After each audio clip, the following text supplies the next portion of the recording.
আসসালামু আলাইকুম। আপনারা সবাই কেমন আছেন? আশা করি যে যেখানে আছেন ভালো আছেন। তো প্রিয় বন্ধুরা, আজকে যেই বিষয়টা নিয়ে কথা বলবো, অনেকটা আলোচনা খুবই গুরুত্বপূর্ণ। এবং এই যেসব ফোনে আমাদের গ্রাফিক্স আসতেছে, ডিসপ্লেটা লাইট দেখা যাচ্ছে না বা কোনো আলো দেখা যাচ্ছে না, যদি আমরা সূর্যের আলোতে যাই তখন বা কোনো লাইটের সাহায্যে নিই, তখন দেখা যাচ্ছে যে আমাদের ডিসপ্লেটা প্রপারলি সব কাজ করতেছে এবং গ্রাফিক্সটাও কালার গ্রাফিক্স খুব ভালো করে দেখা যাচ্ছে, বোঝা যাচ্ছে। কিন্তু যেটা আজকে এই কাজগুলো আমি একটা করছি এই ফোনের, এই ধরনের সমস্যা, যদিও ব্যস্ততার কারণে ওই সময় ভিডিওটা তৈরি করতে পারিনি। তো আরেকটা মোবাইল দিয়ে আপনাদেরকে কাজটা করে কাজটা দেখাবো আপনাদেরকে, এবং কি আমাদের লাইটিং আইসি কীভাবে চেনা যায় এবং লাইটিং আইসি কোনটা বা বুশ কয়েল কী, সেটা আজকে আপনাদেরকে দেখানোর যথেষ্ট পরিমাণ চেষ্টা করবো যে আপনাদের যাতে বুঝেন, এবং কি বুশ কয়েলের কাজ কী সেটাও আজকে আপনাদেরকে বোঝাবো। এখানে স্টেপ বাই স্টেপ আমি বোঝানোর চেষ্টা করবো। আর কিছু ফোন আছে যেটা দিয়েও আপনাদেরকে বোঝাবো। আমি কিন্তু স্পষ্ট এখানে হালকা হালকা দেখা যাচ্ছে যে মোবাইলটা অন হয়েছে এবং কি গ্রাফিক্সটা স্পষ্ট দেখা যাচ্ছে, কিন্তু আপনারা দেখতে পাচ্ছেন কিনা আমি আসলে ক্যামেরার ভিতরে হয়তো দেখা যাচ্ছে না। আমরা যদি কোনো ধরনের লাইটের সাহায্য নিই, অবশ্যই আমাদের গ্রাফিক্সটা আমরা দেখতে পাবো যে ফুল প্রপারলি ফোনটা অন হয়েছে। এটা যে কোনো ধরনের ফোন হোক না কেন বা যে কোনো আইটেল ফোন হোক, যে কোনো আইটেল ফোন, যদি মোবাইলটা অন হওয়ার পরে কোনো ধরনের সূর্যের আলোতে বা লাইট ব্যবহার করলে আমরা যদি সব কিছু দেখতে পাচ্ছি, কিছু দেখা যাচ্ছে না, যদি এই ধরনের প্রবলেম হয়, তাহলে আমরা এই সমস্যাটার সমাধান কীভাবে করবো? তখন আমাদের মোবাইলটা খুলে সর্বপ্রথম যে কাজটা আমাদের করতে হবে, আমাদের ডিসপ্লে যে কেবলটা আছে এটা খোলার পরে আমাদের যে জিনিসটা চেক আপ করতে হবে যে আমাদের এই পিনগুলো একদম ওকে আছে কিনা। যদি কোনো পিন মিসিং থাকে বা কোনো পিনের ভিতরে কোনো কালো জং পড়ে থাকে বা কোনো দাগ জমে থাকে কোনো পিনের উপরে, সেক্ষেত্রেও আমাদের এই পিনগুলো, এই লাইটটা সমস্যা করার সম্ভাবনাটাই বেশি থাকে। যদি দেখি যে না আমাদের এই যে পিনটা সমস্যা হয়েছে যদি হয়ে থাকে, তখন দেখা যায় ওই পিনটা ক্লিয়ার করে দিলেই আমাদের ডিসপ্লের যেই লাইটিং সমস্যাটা ওইটা সমাধান হয়ে যাবে। এবং কি আর যদি দেখি যে না আমাদের ডিসপ্লের যে কেবল আছে এটা ওকে আছে, তখন আমাদের চেক করতে হবে যে আমাদের যে এখানে যে পিন আছে এই পিনগুলো সবগুলো ঠিকঠাক আছে কিনা, কোনো ধরনের ডাস্ট বা কোনো ধরনের পরে আছে কিনা, লেয়ার পরে গেছে কিনা, এগুলো ভালো করে ওয়াশ করে আমরা যদি লাগাই, দেখি যে চলে আসার সম্ভাবনাটা থাকবে তখন। আর যদি দেখি যে না আমাদের ডিসপ্লে কেবলও ঠিক আছে, পয়েন্টেও কোনো সমস্যা নেই, সেক্ষেত্রে আমরা কোথায় যাব? সেই ক্ষেত্রে আমরা যাব লাইটিং আইসিতে, ডিসপ্লে যে লাইটিং আইসি আছে সেখানে যাব।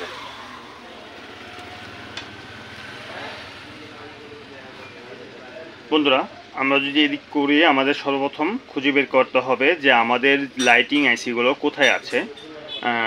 আমাদের এই ফোনটি দেখা যাচ্ছে এই হচ্ছে আমাদের ডিসপ্লে কেবল, ডিসপ্লের ভিতরে যেই ডিসপ্লেটার লাইন হচ্ছে যে এটা। এখন আমাদের ডিসপ্লে আইসিগুলো ডিসপ্লে কেবলের আশেপাশেই থাকবে। আমি এখানে দেখতে পাচ্ছি এই যে এখানে একটা বুশ কয়েল আছে। আমি একটু ভালো করে দেখানোর চেষ্টা করছি। বন্ধুরা, এই যে এগুলো হচ্ছে আপনাদের আমার এখানে যতটুকু সেকশন দেখতে পাচ্ছেন, এটা হচ্ছে যে আমাদের লাইটিংয়ের ক্ষেত্রে কাজ করে, সবগুলো এখানে লাইটিংয়ের কাজ করছে। এখন আমাদের সর্বপ্রথম দেখতে হবে যে এই আমাদের লাইট কেন আসে না। অনেক ক্ষেত্রে আমাদের এখানে যে ক্যাপাসিটর ব্যবহার করা হয়েছে, ক্যাপাসিটর শর্ট হয়ে গেলে আমাদের লাইট আসবে না। এবং কি এখানে যেই ডায়োড ব্যবহার করা হয়েছে, তারপরে যে কয়েল ব্যবহার করা হয়েছে, এখানে বুশ কয়েল, অ্যান্ড এখানে যে এটা কিন্তু মানে অনেকটা কয়েলটার কাজ হচ্ছে আপনার আমাদের ভোল্টেজটাকে দ্বিগুণ করে দেওয়া। মানে আমাদের চার্জ এখান থেকে মডিফাই হয়ে যখন এখানে আসে, এখান থেকে আমাদের চার্জটা মানে ভোল্টেজটা দ্বিগুণ করে দেয়। দেখেন এখানে কিছু রেজিস্টার দেওয়া আছে। এরপর আমরা এটা এখান থেকে রিমুভ করে নেব। বুশ কয়েল চেনার ক্ষেত্রে আমরা যে পদ্ধতিগুলো অবলম্বন করতে হবে বা কিছু টেকনিক, যারা নতুন টেকনিশিয়ান বাইরে আছেন তাদের ক্ষেত্রে এটা অনেকটাই গুরুত্বপূর্ণ হতে যাচ্ছে। আর যারা এখনও আমার চ্যানেলটা এখন সাবস্ক্রাইব করেনি তারা সাবস্ক্রাইব করে নিন, যারা অলরেডি সাবস্ক্রাইব করে ফেলেছেন তাদেরকে অসংখ্য ধন্যবাদ। তো বন্ধুরা, দেখতে পাচ্ছেন আমাদের যদি এই ফোনের ক্ষেত্রে বলতে যাই, দেখেন বুশ কয়েল বা লাইটিং আইসি আমরা কীভাবে চিনব। এখন আমি যদি আপনাদেরকে বলি যে বুশ কয়েল কীভাবে চিনব বা লাইটিং আইসি কীভাবে চিনব, দেখেন এটা হচ্ছে যে আমরা লাইটিং আইসি, আর এটা হচ্ছে যে বোস কয়েল। এই ফোনটা যদি একটু আপডেট, আবার ওল্ড ভার্সনে কিছু অ্যান্ড্রয়েড ফোন দিয়েও আপনাদেরকে বোঝানোর চেষ্টা করব যে আসলে আমাদের বোস কয়েলটা কীভাবে চিনবো বা লাইটিং আইসিটা কীভাবে চিনবো। যদি আমাদের কোনো ফোনের ডিসপ্লে আলো আসে না, যদি এই ধরনের সমস্যা হয়, সেটা কেন হয় বা কোথা থেকে হয়, ঠিক আছে? তো এই সমস্যাগুলো কীভাবে ফাইন্ড আউট করা যায় সেটা আজকে আপনাদেরকে আমি প্রপারলি বোঝানোর চেষ্টা করব। পাশে আমি ডায়াগ্রামও দিয়ে দেবো যাতে আপনারা আরও ক্লিয়ারলি বুঝতে পারেন। তো দেখেন, এটা হচ্ছে যে বোস কয়েল, এটা হচ্ছে যে আইসি। আমাদের কখনো কখনো দেখা যাচ্ছে, এখন আমাদের দেখতে পেলেন এখানে কিছু capacitor, diode, Bose coil, lighting আইসি। এই লাইটিং আইসিটা আমাদের কি চলে গেছে লাইনটা সরাসরি আমাদের ডিসপ্লের দিকে, আরেকটা লাইন গেছে আমাদের সিপিও থেকে। সিপিও থেকে সিগন্যাল দেয় আমাদের বোস কয়েল এখানে, যে অনেকটা এরকম যে আমি ডিসপ্লে ওকে আছি, এবার আপনি সিগন্যাল পাঠান।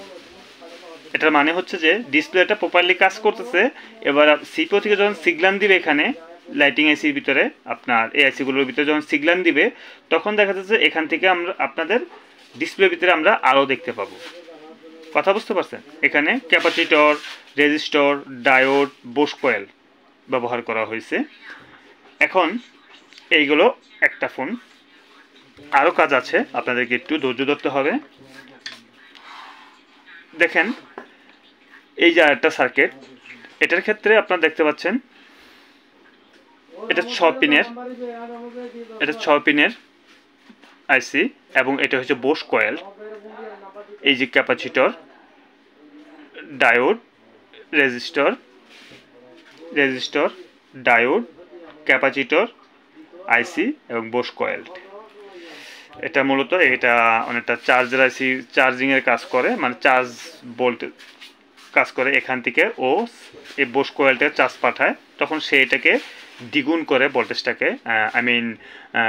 আমাদের লাইটের ভিতরে যদি এই 10টা লাইট থাকে অ্যান্ড্রয়েড ফোনের ভিতরে, যেহেতু আমাদের এই যে আপনার যে আইসিটা ব্যবহার করা হয়, এই জন্য এক এক ফোনে দেখবেন যে এক এক রকমের আইসি ব্যবহার করছে বোস কয়েলটার সাথে। কেন? কারণ আমাদের কিছু ডিসপ্লে থাকে আইপিএস ডিসপ্লে, কিছু ডিসপ্লে থাকে অ্যামোলেড, কিছু ডিসপ্লে থাকে সুপার অ্যামোলেড, কিছু ডিসপ্লে থাকে যে এই যে বিভিন্ন ক্যাটাগরির যে আমাদের ডিসপ্লেগুলো ব্যবহার করছে, যার কারণে দেখা যায় এক এক ক্ষেত্রে এক একটা আইসি ব্যবহার করে। এগুলো যদিও আমাদের একটু ওল্ড ভার্সনের, আর এটা একটু আপডেট, আর সাথে অবশ্যই বোস কয়েল থাকবে। যদি আমরা এরকম ঠিক এই যে এই টাইপের যদি কোনো বোস কয়েল দেখতে পাই কোনো আইসির সাথে, এটা মেবি থাকে ডিসপ্লের আশেপাশেই।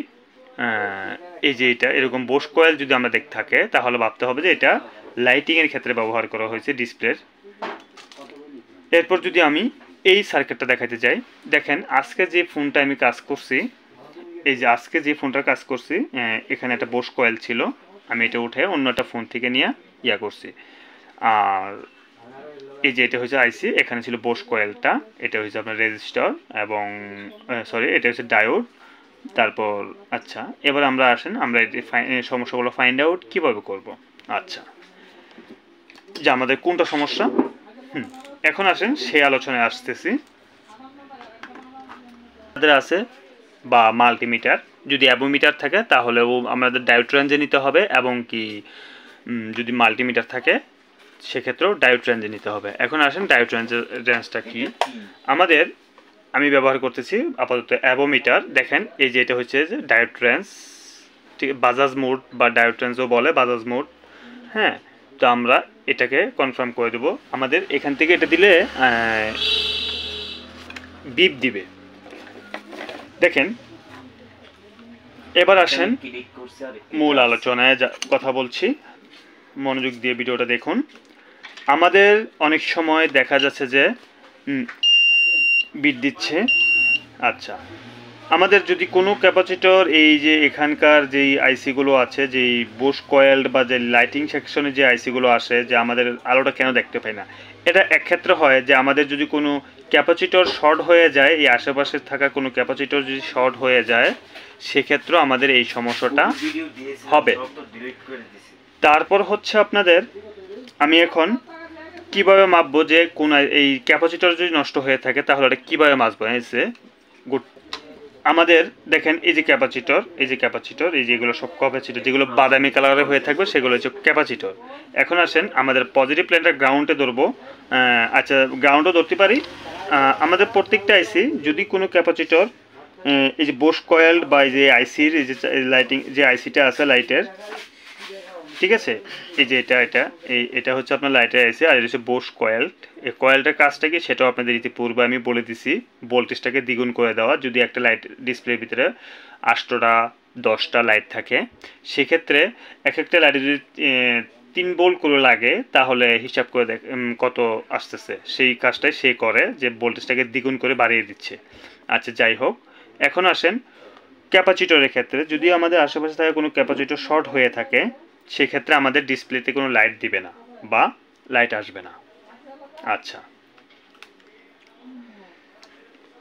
এখন যদি আমাদের ক্যাপাসিটর এক প্রান্তে ধরি, দেখেন কোনো বিপ দিচ্ছে না, আর আরেক প্রান্তে ধরলে বিপ দিচ্ছে। এটার মানেটা হচ্ছে এই আইসিটা ক্যাপাসিটরটা ঠিক আছে। এই আশেপাশে যতগুলো আপনার দেখা যায় এই যে এই আইসি আশেপাশে যত ক্যাপাসিটর থাকবে সবগুলো প্রথমে আমরা মাপবো। মাপার পরে যে যদি কোনো আইসি দুনো পাশেই যদি কোনো আইসি ক্যাপাসিটর দুনো দিকেই বিট দেয়, তখন আমরা বুঝে নিতে হবে ওই আইসিটা খারাপ। তখন এই আইসিটা রিমুভ করে অন্য একটা ক্যাপাসিটর আমরা এখানে যদি ভালো একটা ক্যাপাসিটর বসিয়ে দিই তাতেই চলবে, না বসালেও এতটা অসুবিধা হবে না, বসিয়ে দেওয়াটাই বেটার হবে।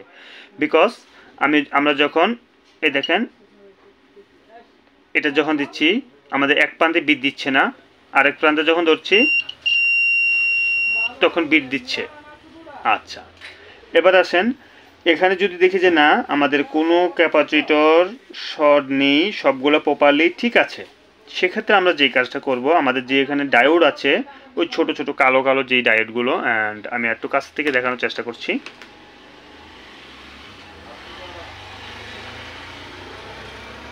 দেখেন ওই যে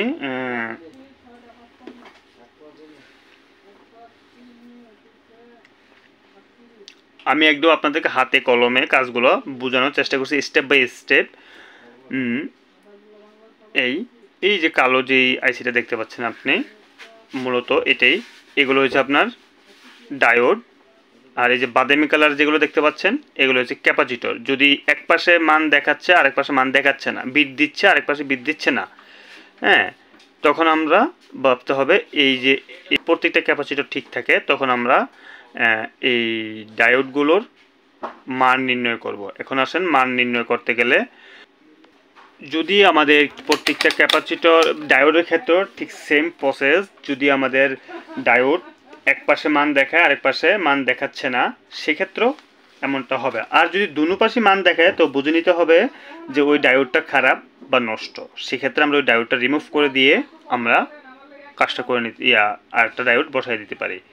আর যদি না আমাদের ডায়োডও ঠিক আছে, মান ঠিকঠাক আছে, ক্যাপাসিটরও আপনার দেখা যাচ্ছে যে এক পাশে বিপ আছে আরেক পাশে বিপ দেখাচ্ছে না, যদি এমনটা হয় তাহলে ওই ক্যাপাসিটরটা ভালো আছে। আর দুনো পাশে যদি বিপ দেয় তো সেক্ষেত্রে আপনারা দেখা যাচ্ছে যে আমাদের সমস্যাটা ওই আইসিটাই দুনো ক্ষেত্রে বিপ দিবে, এবারে ক্যাপাসিটর হোক আর ডায়োড হোক।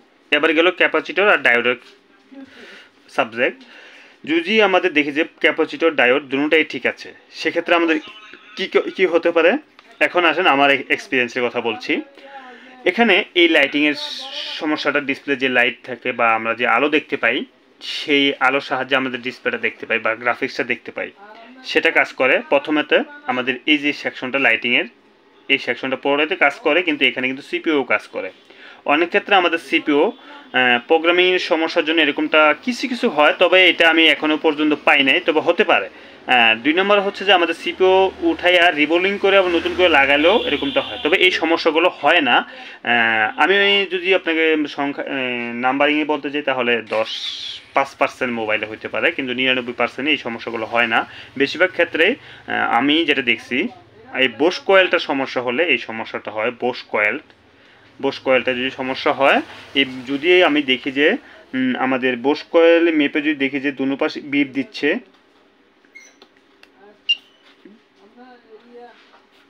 এটা একটু মাপার একটু অসুবিধাই হচ্ছে, কারণ জায়গাটা খুব ছোট। দেখেন বিপ দিচ্ছে, তার মানে আমাদের এই বোস কয়েলটা ঠিক আছে। আর যদি কোনো বিপ না দিত তাহলে ভাবতাম এই বোস কয়েলটা নষ্ট। এখন আসেন, আমরা যখন যদি আমাদের যদি কোনো লাইটিংয়ে বা এই ধরনের সমস্যা হয়, সেক্ষেত্রে আমরা প্রথমে বোস কয়েলটা চেঞ্জ করব। বোস কয়েলটা চেঞ্জ করলে আমি 80% কাজ করে দেখছি যে বোস কয়েলটাই বেশিরভাগ ক্ষেত্রে সমস্যা হয় সব ফোনেই। অ্যান্ড আমি যদি আপনাদেরকে অন্য একটা ফোন দিয়ে দেখাতে যাই, তাহলে এই ফোনটা যদি আমি আপনাদেরকে বোঝাতে চাই, যেমন এই ফোনটারও কিন্তু সেম প্রবলেম, অ্যান্ড মেবি ডিসপ্লেটা যে কোনো কারণে আপনার ড্যামেজ হয়ে গেছে এই ফোনটার। এই ফোনটা কিন্তু আমি বোস কয়েলটা চেঞ্জ করছিলাম, তারপর এটারও কিন্তু সেম সমস্যাটা হয়েছিল। যে আমি সব কিছু যে কাজগুলো করছি আমি নিজে পরীক্ষিত বা নিজে যেইভাবে কাজগুলো সমাধান করছি, সেটাই আপনাদের সামনে শেয়ার করতেছি। দেখেন, আবার অনেক সময় এই দেখেন এটা হচ্ছে বোস কয়েল, ঠিক আছে। এই যে যদি এই ফোনটার ক্ষেত্রে বলি আমি, কিছু কিছু ক্ষেত্রে দেখবেন আপনি এই যে এখানে দেখেন একটা ডায়োড আছে কালো, এই যে এই ডায়োডটা যদি দেখি যে দুনো পাশে মান দেখাচ্ছে, তাহলে বুঝতে হবে যে এবার আসেন মান নির্ণয়টা আমি আসলে কিভাবে করব। মান নির্ণয়টা যদি করতে যাই, ওই যে বিপ দিচ্ছে, তার মানে আমাদের ডায়োডটা ওকে আছে। এখন আসেন, যদি আমাদের এই ডায়োডটা মূলত এর ডায়োড ক্যাপাসিটর এগুলো যদি শর্ট হয়, সেক্ষেত্রে বেশিরভাগ ক্ষেত্রে যে ডায়োড ব্যবহার করা হয়েছে এখানে, এই ডায়োডটা কাটা যায়। তারপরে হচ্ছে আপনাদের যেই মানে বুশ কয়েল ব্যবহার করেছে, এই বুশ কয়েলটা সমস্যা হয়ে যায়। এরপরে হচ্ছে যে আইসিটা, কথা বুঝছেন। যদি আমাদের এই যে ডায়োডটা ফোকাস দিচ্ছি আমি, যদি ডায়োডটা যদি সমস্যা হয়ে থাকে, দুনো পাশে বিপ দিলে ভাবতে হবে এই পাশে তো বিপ দিচ্ছে সমান, এই পাশে বুট দিচ্ছে সমান, তখন দেখা যাচ্ছে যে এটা খারাপ, এই ডায়োডটা খারাপ। আর যদি যে কোনো এক পাশে বিপ দিচ্ছে মানে মান দেখাচ্ছে, আরেক পাশে মান দেখাচ্ছে না, সেক্ষেত্রে ভাবতে হবে যে আমাদের এটা ভালো। আবার কোনো পাশে মান দেখায় না, তাও ভাবতে হবে যে এটা খারাপ। তখন আমরা এটা রিমুভ করে আর একটা ডায়োড এখানে বসাই দেব, তখন আমাদের কাজটা স্বয়ংসম্পূর্ণ হয়ে যাবে, আমাদের ডিসপ্লেতে আলোটা চলে আসবে। কারণ এই কাজগুলো আমি নিজে করছি বেশ কয়েকটা ফোনেই। আমার এই ডায়োডের কাজ দেখা যাচ্ছে, এই ডায়োড সমস্যার কাজ আমি এই পর্যন্ত 3টার উপরে করছি, 4টার মতন করছি। তার বুশ কয়েলটার কাজ করছি বেশ একাধিক। আচ্ছা, আশা করি আপনাদের বোঝার আর কোনো সমস্যা হবে না। এরপরে সব কিছু ওকে আছে, তখন আমাদের দেখা যাচ্ছে যে আমাদের ডিসপ্লে সেকশনের যে অনেক সময় লাইন মিসিং হয়ে যায়, সেক্ষেত্রে হইতে পারে। ওইটা একটু আরেকটা ভিডিওতে আপনাদেরকে দেখাবো, এমনিতেই ভিডিওটা অনেক লং হয়ে গেছে। এরপর কিছু কিছু ক্ষেত্রে দেখা যাচ্ছে যে আমাদের সিপিওটা উঠে রিবোলিং করতে হয়। এটা খুব কম সংখ্যক মোবাইলে এই সমস্যাটা হয় না বললেই চলে, কারণ এই ধরনের সমস্যা আমি এখনো পাইনি যে সিপিও থেকে সমস্যাটা হইতে, তবে হওয়ার সম্ভাবনা থাকে। যদি সেই সমস্যা সেরকম কিছু হয়ে যায় যে সব কিছু ওকে আছে তারপরে হচ্ছে না, তখন দেখা যাচ্ছে যে আমাদের সিপিওর দিকে আসতে হবে। যদি সিপিওর দিকে আসতেই হয়, তাহলে এটা কীভাবে সমাধান করবো? সিপিওর দিকে সমস্যাটা হলে আমাদের সিপিওটা উঠে রিবোলিং করে দিতে হবে। ওকে বন্ধুরা, তো আজকের মতন ভিডিওটা এই পর্যন্তই। তো সবাই ভালো থাকবেন, সুস্থ থাকবেন, এই প্রত্যাশায় বিদায় নিচ্ছি। আল্লাহ হাফেজ।